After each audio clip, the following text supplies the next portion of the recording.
Greetings everyone. நம்ம டெய்லியும் prelims point of வியூல கரண்ட் அஃபேர்ஸ் क्वेश्चंस பார்த்துட்டு இருக்கோம். இன்னைக்கு என்ன क्वेश्चंस இருக்கு அப்படினு பாப்போம்.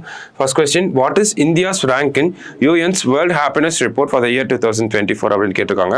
2024ஆம் ஆண்டிற்கான ஐநாவின் உலகின் மகிழ்ச்சியான நாடுகள் பட்டியலில் இந்தியாவின் இடம் என்ன அப்படிங்கிற கேட்டிருக்காங்க. ஸோ இந்தியாவின் இடம் என்ன அப்படின்னு பார்த்தோம்னா 126வது இடத்துல இருக்கும். தொடர்ந்து 7வது முறையாக ஃபின்லாண்ட் அப்படின்னு சொல்லக்கூடிய இந்த நாடு முதல் இடத்துல இருக்காங்க. சரிங்களா? ஃபின்லாண்ட் அப்படின்னு சொல்லக்கூடிய ஸ்காண்டினேவியன் கண்ட்ரி தொடர்ந்து 7வது முறையா உலகத்திலே மகிழ்ச்சியான நாடாக இருக்காங்க. இந்தியா 126வது இடத்துல இருக்காங்க. மற்ற விஷயங்களை டிஎன்ஏல பார்ப்போம். சரியா? Which city has the highest number of working women in India? Career net தமிழ்லையும் பார்த்துரும். இந்தியாவில் வேலை செய்யும் பெண்கள் எந்த நகரத்தில் அதிகமாக உள்ளனர் அப்படின்னு கேட்டிருக்காங்க.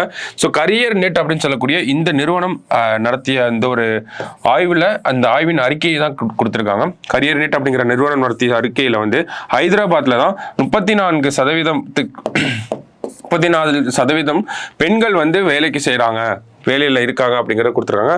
Highest number of working women அப்படிங்கிறது ஹைதராபாத்தில் தான் இந்தியாவிலே அதிகமாக இருக்குது. ஓகேங்களா? அடுத்தது பார்த்தோம்னா பூனே, அதுக்கப்புறம் தான் சென்னை. ஓகேங்களா? டாப் 3ல. ஸோ இந்த 3 நகரங்களுமே பார்த்தோம்னா நமக்கு ஐடி செக்டாராக இருக்குது. ஐடி ஊழியர்கள் அதிகமாக இருக்கக்கூடிய ஒரு நகரமாக இருக்குது. அந்த நகரத்தில் இருக்கக்கூடிய பெண்களில் எவ்வளோ பேர் வேலைக்கு போகிறாங்க அப்படிங்கிறது அந்த சர்வே. சரியா? 34% அப்படிங்கிறது ஹைதராபாத்தில் இருக்குது. சரியா? ஸோ அடுத்தது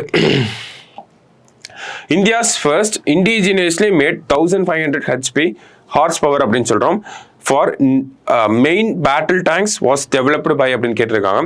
முக்கிய போர் டாங்குகளுக்கான இந்தியாவின் முதல் உள்நாட்டிலேயே தயாரிக்கப்பட்ட 1500 HP இன்ஜின் யாரால் உருவாக்கப்பட்டது அப்படின்னு கேட்டிருக்காங்க. ஸோ யார் உருவாக்கியிருக்காங்க அப்படின்னு பார்த்தோம்னா பாரத் எர்த் மூவர்ஸ் அப்படின்னு சொல்லக்கூடிய இந்த மத்திய அரசாங்கத்தோட ஒரு பப்ளிக் செக்டார் யூனிட் தான். சரிங்களா? ஒரு பொதுத்துறை நிறுவனம் தான். அவங்க தான் இதை பண்ணியிருக்காங்க. சரியா? So fourth question, world's first software engineer is named. So இந்த இடத்துல ஏஐ சாஃப்ட்வேர் இன்ஜினியர். ஓகேவா? So world first AI software engineer, உலகின் முதல் ஏஐ மென்பொருள் பொறியாளர் எவ்வாறு பெயரிடப்பட்டுள்ளது? ஓகேவா? ஸோ அந்த ஏஐ சாஃப்ட்வேர் இன்ஜினியரோட பேர் என்ன அப்படிங்கிறத கேட்டிருக்காங்க. என்ன பேர் அப்படின்னு பார்த்தோம்னா டெவின் அப்படின்னு சொல்றாங்க. ஓகேவா? இந்த டெவின் அப்படின்றத யார் உருவாக்கியிருக்காங்க அப்படின்னு பார்த்தோம்னா காக்னிஷன் அப்படின்னு சொல்லக்கூடிய காக்னிஷன். ஓகேவா? ஸோ இந்த காக்னிஷன் அப்படின்னு சொல்லக்கூடிய இந்த நிறுவனம் தான் இந்த ஒரு ஏஐ அப்படிங்கிறத உருவாக்கியிருக்காங்க. இந்த ஒரு ஏஐனால, இந்த ஒரு சாஃப்ட்வேர் ஏஐ இன்ஜினியர்னால என்னெல்லாம் பண்ண முடியும் அப்படின்னு பார்த்தோம்னா அதனால கோடிங் பண்ண முடியும், அதனால ஒரு சாஃப்ட்வேரை டெவலப் பண்ண முடியும், அதனால ஒரு வெப்சைட்டை டெவலப் பண்ண முடியும். இந்த மாதிரி பல விஷயங்களை பண்ண முடியும். அண்ட் தென் ஏதாவது சாஃப்ட்வேர் கோடிங்ல ஏதாவது ஒரு டவுட்ஸ் இருக்கு, இல்லை ஒரு பிரச்சனைகள் இருக்கு அப்படின்னு பார்த்தோம்னா ஹியூமன்ஸோட சேர்ந்து இன்ட்ராக்ட் பண்ணி அதுக்கான சொல்யூஷன்ஸை இதனால கண்டுபிடிக்க முடியும் அப்படிங்கிறத சொல்லியிருக்காங்க. ஸோ டெவின் அப்படிங்கிறதா அதனுடைய பேர். சரிங்களா? AI software engineer. அதை பார்த்துக்குங்க. லாஸ்டா, which article says no process for the arrest or imprisonment of governor of a state shall be issued from any court during his term of office அப்படிங்கிற கேட்டிருக்காங்க.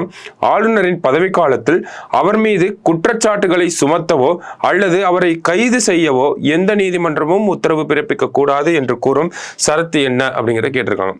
So அவர் ஆளுநர் பதவியில் இருக்கப்போ அவரை கைது பண்ணவும் முடியாது, அவர் மேலே என்ன சொல்ல முடியாது, குற்றம் சுமத்தவும் முடியாது அப்படிங்கிறத சொல்கிறாங்க. அப்போ அது எந்த ஆர்டிகலில் கூறப்பட்டிருக்கு அப்படின்னு பார்த்தோம்னா ஆர்டிகல் 361ல் 1. ஓகேங்களா? இந்த ஸ்டேட்மெண்ட் அப்படியே ஸ்கூல் புக்கில் இருக்கக்கூடிய ஸ்டேட்மெண்ட் தான்.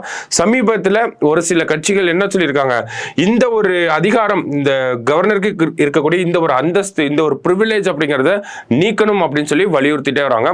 அந்த ஒரு பின்னணியில் தான் இந்த ஒரு கொஸ்டினை பார்த்துருக்கோம். ஆர்டிகல் 361ல் 1. இந்த 2 ஸ்டேட்மெண்ட்டுமே தமிழ்லையும் சரி இங்கிலீஷ்லையும் சரி ஸ்கூல் புக்கில் அப்படியே எடுத்து பாருங்க. சரியா? ஸோ இன்னைக்கு ப்ரிலிம்ஸ் பாயிண்ட் ஆஃப் வியூல ஒரு 5 கொஸ்டின் பார்த்துருக்கோம்.